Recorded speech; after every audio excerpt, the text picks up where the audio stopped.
Hey, Doc Martinez here, and National Peanut Butter and Jelly Day is on April 2nd. Yes, there is a National Peanut Butter and Jelly Day, and it is celebrating the great combination of peanut butter and jelly. So today we're going to make a peanut butter and jelly old-fashioned cocktail. Peanut butter jelly time, peanut butter jelly time. Now, peanut butter was showcased at the 1883 Chicago World's Fair, and it was such a delicacy it was only served in fancy tea rooms after this. Luckily, those days are gone, and we can now celebrate the fact that we can enjoy this tasty treat whenever our heart desires. Now, Julia Davis Chandler issued the first reference to peanut butter paired with jelly on a bread in the United States in 1901. Her article is found in the Boston Cooking School magazine of Culinary Science and Domestic Economics. But most believe peanut butter and jelly sandwiches were invented during the American Civil War, when the men mixed their peanut and jelly rations to create a delicious new treat while out in the field. When the men returned home from the war, they also brought with them this wonderful treat that comforted them when they were away. What is the best way to celebrate National Peanut Butter and Jelly Day? There are a number of different ways that you can celebrate this day, but of course, the most obvious way would be to make yourself a peanut butter and jelly sandwich. However, this day is not just a day in which people can enjoy peanut butter and jelly sandwiches, so instead, let's make a PB&J old-fashioned cocktail. Cocktail quiz time. How many PB&J sandwiches would an average American eat before graduating high school? Interesting question. Stay tuned to find out. So let's make a peanut butter and jelly old-fashioned cocktail. Now, the best part about a PB&J is being able to choose any combinations of this classic, choosing different flavors of jelly or alternating between creamy and crunchy peanut butter. So I decided instead of just making one, let's make 3 different variations of a peanut butter and jelly old-fashioned cocktail. PB&J cocktail number 1. Ingredients we'll need: 1 ounce of Chambord liqueur, 2 ounces of peanut butter whiskey, 2 dashes of bitters. How to make it? We're going to use a 6-ounce glass with a large ice cube. We're going to pour the Chambord first and let it sit at the bottom of the glass. Next, we're going to add 2 dashes of orange bitters.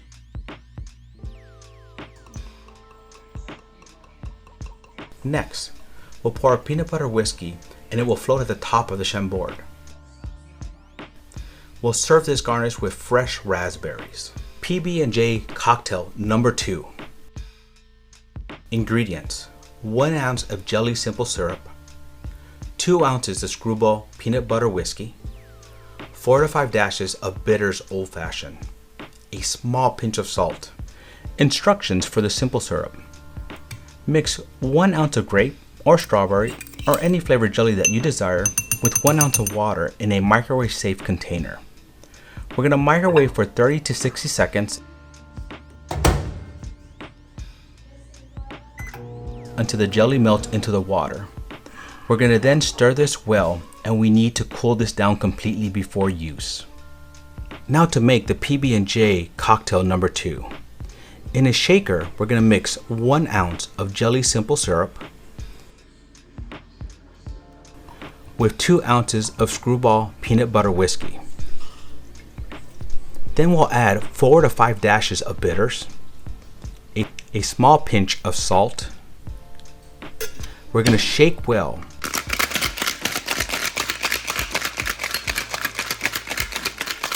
And then pour in a glass with a large ice cube and garnish with a grape or a strawberry.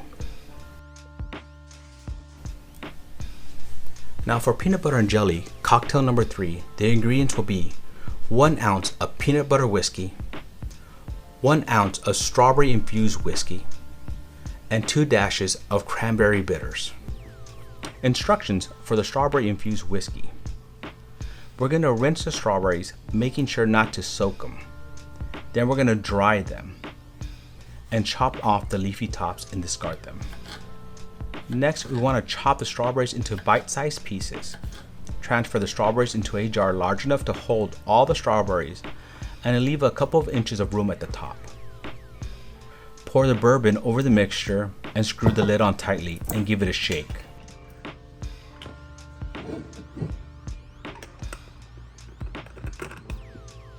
Now, you want to store the jar in a dark place, like in a pantry, and you want to store it anywhere from 3 to 7 days. You want to make sure to shake the jar at least once a day. Then Let's strain the mixture and store it in a clean jar in the fridge. Now let's make PB&J cocktail number 3 with 1 ounce of Screwball peanut butter whiskey. We're going to mix 1 ounce of strawberry infused whiskey. Then we're going to add 2 dashes of cranberry bitters. Stir well and pour in a glass with a large ice. Then we're going to garnish with a PB&J sandwich. So cocktail quiz time. How many PB&J sandwiches would an average American eat before graduating high school? Answer. A 2002 survey showed that the average American will have eaten 2,500 of these sandwiches before graduating from high school.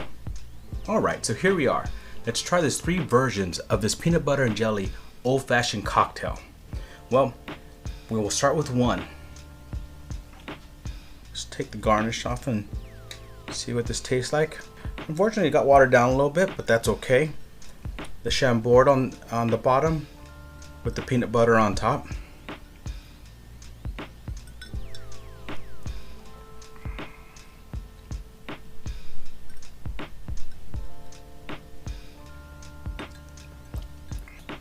Alright, with that second drink, it got a better variation in that flavoring.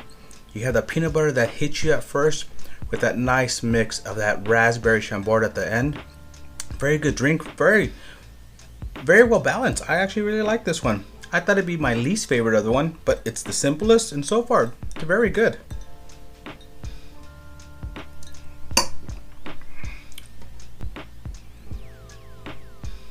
Alright, let me clean my palate really quickly.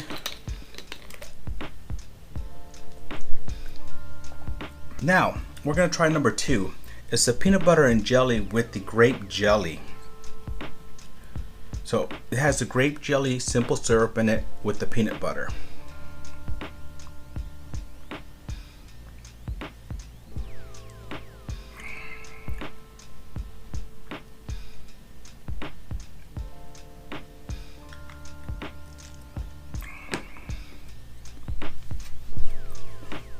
Well, the way this is mixed, you don't have that separation of the taste. It does taste like peanut butter and jelly, but you don't have, like with the first drink, the peanut butter first with the jelly coming in second. But overall, it's a sweet drink. It's a lot sweeter than the first one. But know what?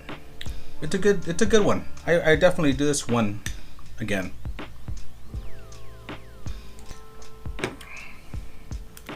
Clean my palate one more time so I can give that last one a fair shot. Alright, so now this is the strawberry infused whiskey with the peanut butter whiskey. Go ahead and move these sandwiches to the side for a second. Just put them over here. See if that will stay. Oh, no. I'm just going to put them off to the side over here. Now, this one did take a little bit more time to prepare. I had to think ahead. I had to make sure I infused the whiskey with the strawberries. I left it there for about a week infusing. So let's give this one a shot. Ooh, wow. Okay, it's not as sweet as the other two. That strawberry actually comes out through it very well. I thought it would be over, the peanut butter would over eclipse it, but no, very good.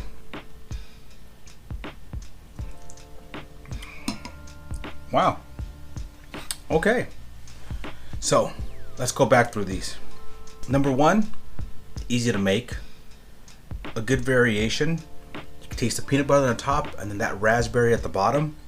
If you take a nice big drink, you get both flavors, one before the other.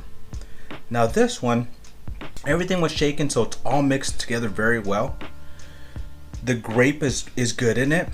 You don't taste the variation from the peanut butter to the strawberry, but you do taste that hint of a peanut butter and jelly sandwich. Good choice, but probably my least favorite out of the 3. Now, the one that took a little bit longer, the one that I had to infuse the whiskey with the strawberries, I wasn't too sure if the strawberries would come out in it. I wasn't sure if the strawberries would actually overpower that whiskey, the strong whiskey taste, that we enjoy. But overall, it actually went in there very nicely, added a good strawberry flavor. Then you add the peanut butter, and my favorite is a strawberry peanut butter and jelly sandwich. So this one is my number one. I want you to try all three and let me know what you think. So cheers and happy National Peanut Butter and Jelly Day.